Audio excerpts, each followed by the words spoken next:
Halo warga Bandar Lampung, Provinsi Lampung, negara Indonesia tentunya. Ada berita apa dari kota Bandar Lampung? Kota yang sekarang ini dipimpin oleh Wali Kota Eva Dwiana dan provinsinya dipimpin oleh Gubernur Lampung Rahmat Mirzani Jausal. Hal pertama dan hal utama serta yang sudah lama gue lakuin di jurnalistik, kota Bandar Lampung ini masih minim ruang terbuka hijau.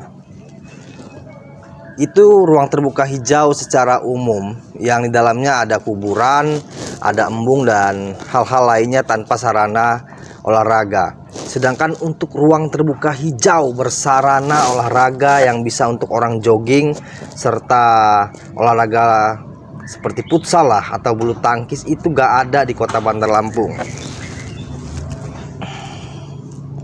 Padahal kalau kita mau jujur, tempat-tempat ruang terbuka hijau atau ruang hijau yang bisa dijadikan sebagai tempat atau sarana olahraga itu sangat dibutuhkan oleh warga Bandar Lampung, khususnya para pegawai yang lelah bekerja dalam dunia perkantoran.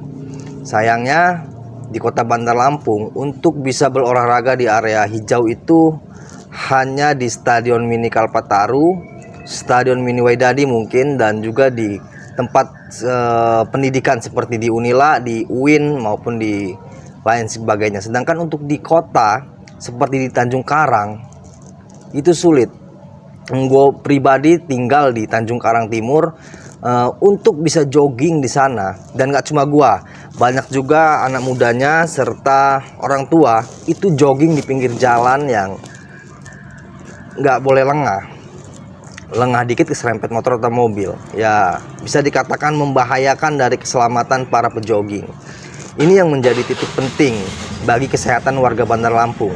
Percuma kita membangun menargetkan kota Bandar Lampung menjadi kota metropolitan, tapi orang-orangnya nggak sehat.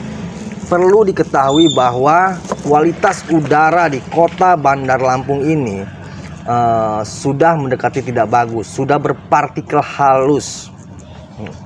Dengan kualitas udara yang demikian bisa menimbulkan gangguan kepada ibu hamil, bahkan sampai serangan jantung.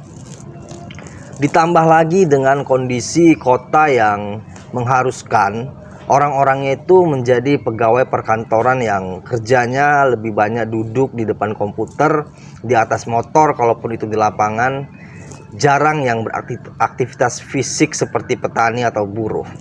Itu yang menjadi sebuah masalah di kota Bandar Lampung. Dan di perumahannya pun ruang terbuka hijau itu ya hanya pohon-pohon tanpa sarana olahraga.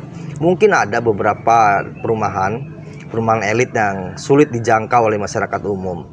Sedangkan untuk masyarakat umum itu sangat minim sekali. Masa iya warga harus ke Stadion Pahoman, utamanya di Tanjung Karang atau di Teluk Betung, harus ke Stadion Pahoman untuk bisa berolahraga. Di sana harus bayar parkir, harus beli bensin. Alangkah susahnya untuk berolahraga di kota Bandar Lampung ini, ya kan? Nah, nanti kita lihat bagaimana orang jogging di jalanan kompleks ya. Ini ada di Bilabong, masih cukup hijau untuk berolahraga, tapi ini kompleks. Dan di sini gak ada sarana olahraga seperti untuk main bola atau jogging yang pas. Gua pernah ke Dinas Lingkungan Hidup waktu itu, kalau nggak salah nama kepala dinasnya Budi. Dia mengatakan bahwa kenapa minim ruang terbuka hijau di kota Bandar Lampung adalah alasan lahan. Alasan lahan menjadi penyebab minimnya ruang terbuka hijau di kota Bandar Lampung.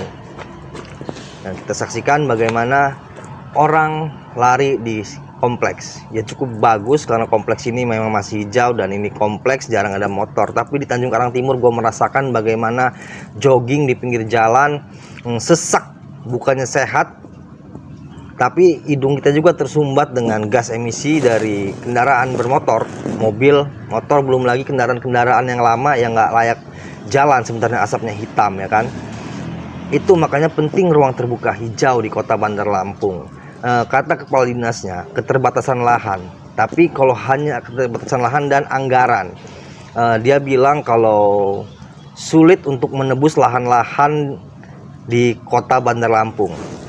Tidak ada tidak ada lahan kosong, dan kalaupun ada itu harganya mahal karena sudah dimiliki oleh swasta atau orang. Gue coba berpikir ekstrim untuk supaya ada aturan, karena gue gini ngelihat di Bandar Lampung ini banyak juga rumah-rumah kosong di daerah-daerah padat penduduk itu yang udah nggak terawat.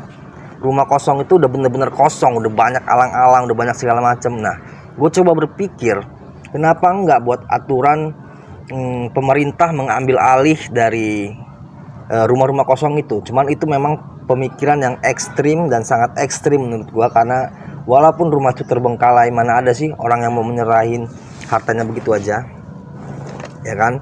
Ya mungkin pemerintah bisa menego dengan harga murah untuk pemiliknya melepas tanah atau rumah yang udah terbengkalai itu untuk menyediakan ruang terbuka hijau.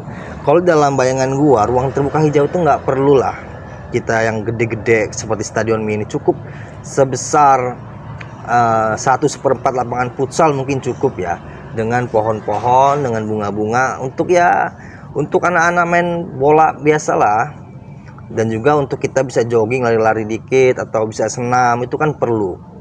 Bagaimanapun itu perlu, apalagi ini hidup di dunia kota dimana padat industri dan dunia kerja. Sayangnya pemerintah nggak peka terhadap ini. Pemerintah justru melalui pembicaraan Wali Kota Eva Dwiana justru ingin membangun area destinasi wisata modern, jembatan gantung yang menghubungkan antara rumah dinas wali kota dengan Teluk Betung yang bisa pemandangan lautnya. Ya itulah pokoknya jembatan gantung, destinasi wisata. Urgentnya apa, kebutuhannya apa,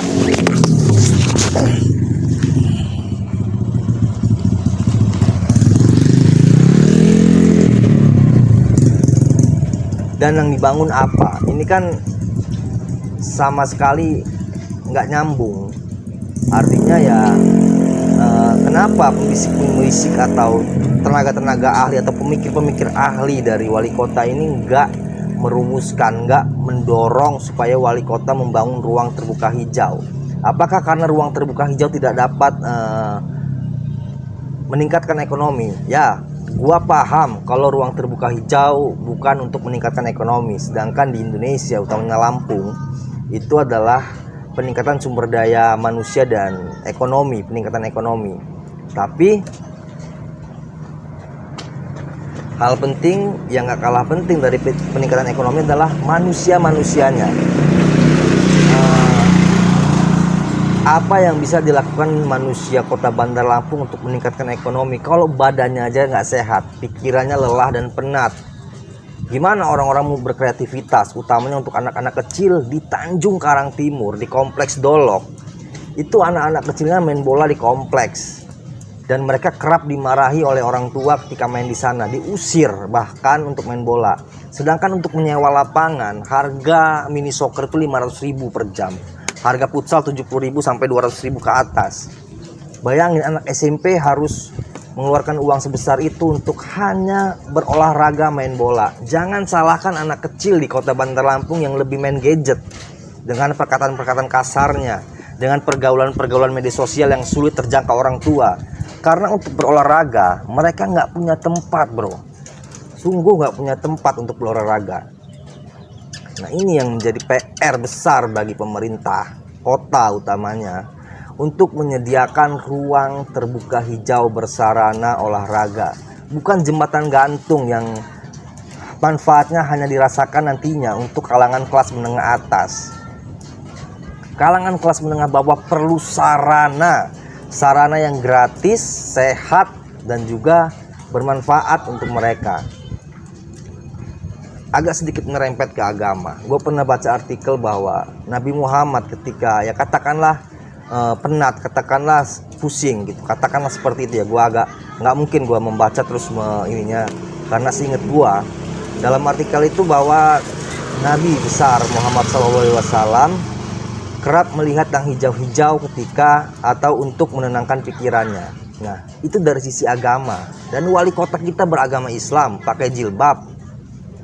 Kenapa nggak mencontoh itu? Kenapa mencontoh justru jembatan gantung? Apa urgensinya jembatan gantung untuk warga Bandar Lampung? Apa? Sedangkan kualitas udara kita sudah berpartikel halus, kemacetan sudah di mana-mana. Pertumbuhan anak terus pesat pertumbuhannya. Mereka membutuhkan ruang-ruang kreativitas, ruang-ruang hijau untuk berpikir kreatif. Wali kota kita Eva Dwiana pernah di PDI Perjuangan yang menjunjung tinggi Soekarno. Soekarno ketika menggali Pancasila itu di sebuah taman. Duduk santai sambil merenung, menulis. Nah, anak-anak kita di mana? Sulit untuk melakukan hal itu. Itu yang menjadi PR untuk memperbaiki kualitas generasi bangsa kita. Bukan jembatan gantung. Bukan flyover. Jadi penting ruang terbuka hijau ini adalah pembangunan yang seharusnya sudah menjadi alarm buat pemerintah kota Bandar Lampung utamanya, karena memang kota Bandar Lampung saat ini adalah wilayah yang paling padat di provinsi Lampung dengan segenap industrinya. Belum lagi ketika kita bicara di pesisir kotanya, sampah di mana-mana, debu berterbangan sangat kacau. Tapi satupun orang yang membicarakan ruang terbuka hijau di pemerintahan itu nihil. Ya, kadisnya sendiri bilang bahwa mereka keterbatasan anggaran. Artinya memang tidak dianggarkan untuk membangun ruang terbuka hijau. Kemudian untuk memperdalam liputan ini, gue juga pernah bicara dengan orang Bapeda yang juga memiliki intelijensi terhadap ruang terbuka hijau, pembangunan ruang terbuka hijau. Dia mengatakan bahwa sudah pernah ada udah pernah ada pemetaannya, sudah ada peta-peta, sudah ada materi-materi tentang penghijauan di Kota Bandar Lampung, namun tidak terrealisasi karena memang penghijauan ini, ruang terbuka hijau ini tidak menjadi urgensi. Ya, buktinya taman kota dijadikan sesuatu, hutan-hutan kota dijadikan sesuatu di antara Tanjung Karang Barat dan Teluk Betung ya, Sukadanaham, itu kan tanahnya dijadikan perumahan-perumahan Citraland dan banyak lagi pembangunan-pembangunan di sana untuk developer.